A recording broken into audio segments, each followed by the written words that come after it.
Hello friends, இன்றைக்கி ஆன்மீக தகவலில் இன்றைக்கி நம்ம பார்க்க போகிறது வெட்டி வேர் தாங்க பார்க்க போகிறோம். இந்த வெட்டி வேரில் நம்ம என்னென்ன செய்யலாம், எதுக்கெல்லாம் யூஸ் பண்ணலாம், எதுக்கெல்லாம் நல்லது அப்படின்றது பார்க்கலாம். வெட்டி வேர்ன்றது எல்லாருக்கும் தெரிஞ்சது. வெட்டி வேர் தண்ணி குடிப்பாங்க. இந்த வெயில் காலத்தில் பார்த்திங்கன்னா வெட்டி வேர் போட்டு வச்சு மண்பானையில் தண்ணி குடிப்பாங்க, தாகம் தணியும் அப்படின்னு சொல்லிட்டு. ஆனால் இந்த வெட்டி வேரை பார்த்திங்கன்னா வாங்கிட்டு வந்து ஒரு நல்ல நாள், அதாவது வெள்ளிக்கிழமை, செவ்வாய்க்கிழமை, வியாழக்கிழமை, புதன்கிழமை நல்ல நாளாக பார்த்து வாங்கிக்கோங்க. வாங்கிட்டு வந்து நீங்கள் என்ன பண்ணுறீங்கன்னு பார்த்தீங்கன்னா, ஒரு அமாவாசை, நான் இன்றைக்கி அமாவாசைக்கு தான் நான் போட்டிருக்கேன். அமாவாசை அன்னைக்கு நீங்கள் என்ன பண்ணுறீங்கன்னா, எந்த நேரமாக இருந்தாலும் பரவாயில்ல, ஒரு எலுமிச்சப்பழம் எடுத்துக்கோங்க, இந்த வெட்டி வேர் கொஞ்சம் எடுத்துக்கோங்க, ஒரு மஞ்சள் கலர் துணியில் எலுமிச்சப்பழமும் வெட்டி வேரும் வச்சுட்டு மஞ்சள், குங்குமம் இல்லை சந்தனம், இதில் ஏதாவது ரெண்டை வச்சு, இல்லை மூணும் கூட வைக்கலாம், மஞ்சள், குங்குமம், சந்தனம் மூணுத்தையும் வச்சுட்டு வெட்டி வேருக்கும் கொஞ்சம் வச்சுட்டு உங்கள் நிலவாசலில் கட்டி வைங்க. அந்த மாதிரி கட்டி வைக்கிறதுனால கண் திருஷ்டிகள் அகலம். நமக்கு மகாலட்சுமி தாயாரோட வரவு நம்ம வீட்டில் எப்பயுமே இருந்துக்கிட்டே இருக்கும். மகாலட்சுமி தாயார் வரவுனா உங்களுக்கு தெரியும், பணம் தான், சரிங்களா? உழைச்சாதான் பணம். நான் மறுபடியும் நான் சொல்கிறேன், உழைச்சாதான் பணம், நம்ம சம்பாதிச்சாதான் காசு, பணம், ரூபாய் எல்லாமே. ஆனால் அது நம்மகிட்ட நிரந்தரமாக தங்கணும்னா இந்த மாதிரி சில நல்ல விஷயங்கள் பண்ணும்போது நமக்கு அது பாசிட்டிவாக நமக்கு கிடைக்கும், சரிங்களா? 4 காசு வருதுன்னா அதில் ஒரு ரூபாவாவது நம்ம கையில் இருக்கிற மாதிரி இருக்கணும் அப்படின்னு நம்ம நினச்சோன்னா கண்டிப்பாக இந்த மாதிரிலாம் செஞ்சு பாருங்கள். இந்த வெட்டி வேர் அவ்வளோ நல்ல விஷயங்க. நான் பார்த்தீங்கன்னா எங்கள் வீட்டு நிலவாசலில் இப்படி தான் அமாவாசை கட்டி வைப்பேன். மறு அமாவாசைக்கு பார்த்தீங்கன்னா லெமனை மட்டும் எடுத்துகிட்டு ஏதாவது செடிகள் கிட்ட வச்சுட்டு மறுபடியும் அந்த வெட்டி வேற பன்னீரில் நனைச்சிருவேன். நனைச்சி கொஞ்சம் காற்று வாக்கில் நிழல்லையே வச்சுட்டு மறுபடியும் நல்ல நேரம் பார்த்து அந்த மஞ்சள் துணியை மஞ்சளில் அலசி எடுத்துட்டு காய வச்சுட்டு அந்த மஞ்சள் துணியிலேயே லெமனும் வெட்டி வேரும் வச்சு மஞ்சள், குங்குமம், சந்தனம் வச்சு கொஞ்சமாக பூ போட்டு நிலவாசலில் நான் கட்டி வச்சுருவேங்க. அதுக்கப்புறம் பார்த்திங்கன்னா இந்த நோன்பு வருது தெரியுங்களா, இந்த வரலட்சுமி நோன்பு இல்லை பெரிய நோன்பு. நான் முக்கியம் வரலட்சுமி நோன்பு அன்றைக்கி தான் நான் பண்ணியிருக்கேன். இது வரைக்கும் வருஷம் வெட்டி வேரை நான் மாற்றுவேன். அந்த வெட்டி வேரை வாங்கிட்டு அழகாக ஒரே சைஸாக கட் பண்ணி நான் மாலையாக கட்டி நம்ம மகாலட்சுமி தாயாருக்கு நான் மாலையாக போட்டிருக்கேன். அது நம்ம வீடியோ பார்க்குற எல்லாருக்குமே தெரியும். நம்ம வீட்டு மகாலட்சுமி ஃபோட்டோவில் நம்ம வெட்டிவேர் மாலை இருக்கும். அது ஏலக்காய் மாலை, லவங்க மாலை, வெட்டிவேர் மாலை இதெல்லாமே நான் போட்டிருப்பேன். ஒவ்வொரு நாள் ஒன்றுன்னு நான் உங்களுக்கு சொல்கிறேன். இன்றைக்கி நான் வெட்டிவேர்னு சொல்கிறதுனால வெட்டிவேர் மாலையை நான் சொல்கிறேன்.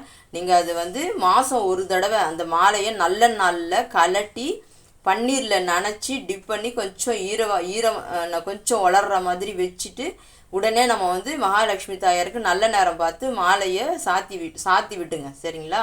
நம்ம நல்ல நேரத்தில் எடுத்து அதே நல்ல நேரத்துலேயே நம்ம 2 நல்ல நேரம் வரும். ஒரு நல்ல நேரத்தில் எடுங்க, இன்னொரு நல்ல நேரத்தில் அதே மாதிரியே நம்ம பன்னீரில் நனைச்சி வளர வச்சு கட்டிடுங்க சாமிக்கு. அந்த மாலையை அந்த கட்டின அந்த வெட்டி வேற தான் நான் சொல்கிறேன், தனித்தனியாக எடுக்கக்கூடாது.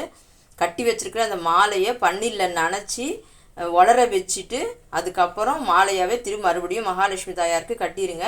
நான் வருஷம் வரலட்சுமி நோன்பப்போ நாங்கள் இப்படி தாங்க நாங்கள் பண்ணுவோம். எங்கள் வீட்டு பூஜை அறையில் நான் நிறைய பேருக்கு தெரியும் மகாலட்சுமி ஃபோட்டோவுக்கு நான் வெட்டிவேர் மாலை போட்டிருக்கேன்னு சொல்லிட்டு. அதனால் உங்களுக்கும் அதனோட பலன் அடையணும் அப்படின்றதுக்காக தான் நான் உங்களுக்கு வீடியோவாக போட்டிருக்கேன். அப்புறம் பார்த்திங்கன்னா இந்த வெட்டி வேரை நல்லா நிழல்லையே வளர வச்சுட்டு நல்லா பொடி செஞ்சு வச்சுக்கிட்டிங்கன்னு வச்சுக்கோங்களேன். நம்ம சாம்பிராணி தூபம் போடுறோம் பார்த்திங்களா, அந்த பொடியில் இந்த வெட்டிவேர் பொடியை கொஞ்சம் தூவி விட்டிங்கன்னா வீடு முழுக்க மனமாக இருக்கும். என்ன கண் திருஷ்டி, நெகட்டிவ் எனர்ஜி, யார் ஏதாவது கெட்ட எண்ணங்களோட வீட்டுக்குள்ளே வந்தாலும் இந்த வெட்டிவேர் வாசம் அது நல்லது பண்ணணும் நமக்கு, சரிங்களா? அதனால் நீங்கள் இந்த வெட்டிவேரை நீங்கள் யூஸ் பண்ணி பாருங்கள். வெட்டிவேர் மாலை மகாலட்சுமி தாயாருக்கு போடுங்க. நான் வருஷம் வரலட்சுமி நோன்பு அன்னைக்கு போடுறேன். நீங்கள் நல்ல நாள் உங்களுக்கு நினச்சிங்க அப்படின்னா ஒரு நல்ல நாள், முகூர்த்த நாள், நல்ல நாளாக இருந்துச்சுன்னா நல்ல நேரம் பார்த்து வாங்கிட்டு அதை ஒரே சைஸாக கட் பண்ணி நூலில் கட்டி மாலையாக போட்டு வைங்க. மாதம் அதை எடுத்துட்டு பன்னீரில் நனைச்சி நிழல்லையே வளர்த்தி மறுபடியும் கட்டிடுங்க மாலையாகவே. அந்த மாலையாகவே இருக்கும் தெரியுங்களா, அதை மாட்டி வச்சுருங்க மகாலட்சுமி தாயாருக்கு. அவ்வளோ வெட்டி வேறு ரொம்ப சிறந்த ஒரு நிவாரணி, சிறந்த ஒரு மூலிகைங்க.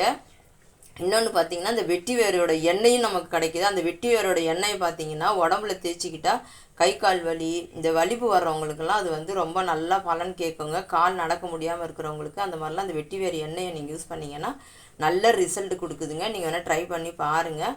வெட்டி வேறு ரொம்ப ஈஸியாக நாட்டு மருந்து கடைகளில் கிடைக்கும். நீங்கள் இந்த பேக்கெட்டில் இப்போ இருக்கிற இந்த வெட்டி வேர் பார்த்தீங்கன்னா இது வந்து 15 ரூபா. இந்த பேக்கெட்டில் தான் இருந்துச்சு. இந்த பேக்கெட்டில் தான் 15 ரூபான்னு வாங்கிட்டு வந்தேன். உங்களுக்கு நான் நிறைய வச்சுருக்கேன், உங்களுக்கு காமிக்கிறதுக்காக நான் இந்த மாதிரி வாங்கிட்டு வந்திருக்கேன். சரிங்களா, வீடியோக்காக நான் வாங்கிட்டு வந்திருக்கேன். நம்ம வீட்டு பூஜை அறை பார்க்குற எல்லாருக்குமே தெரியும் நான் வெட்டி வேர் மாலை போட்டிருக்கேன் அப்படின்னு சொல்லிட்டு. அதே மாதிரி நிலவாசலில் கூட நீங்கள் இந்த மாதிரி மாலை கட்டி போடலாங்க, வெட்டி வேர் மாலை. நீங்கள் வேணால் ட்ரை பண்ணி பாருங்கள். நீங்கள் ட்ரை பண்ணி பார்த்துட்டு உங்களுக்கு இந்த வீடியோ பிடிச்சிருந்துச்சுன்னா கமெண்ட் செக்ஷனில் சொல்லுங்கள். லைக் பண்ணுங்கள், ஷேர் பண்ணுங்கள், சப்ஸ்கிரைப் பண்ணுங்கள் ஃப்ரெண்ட்ஸ்.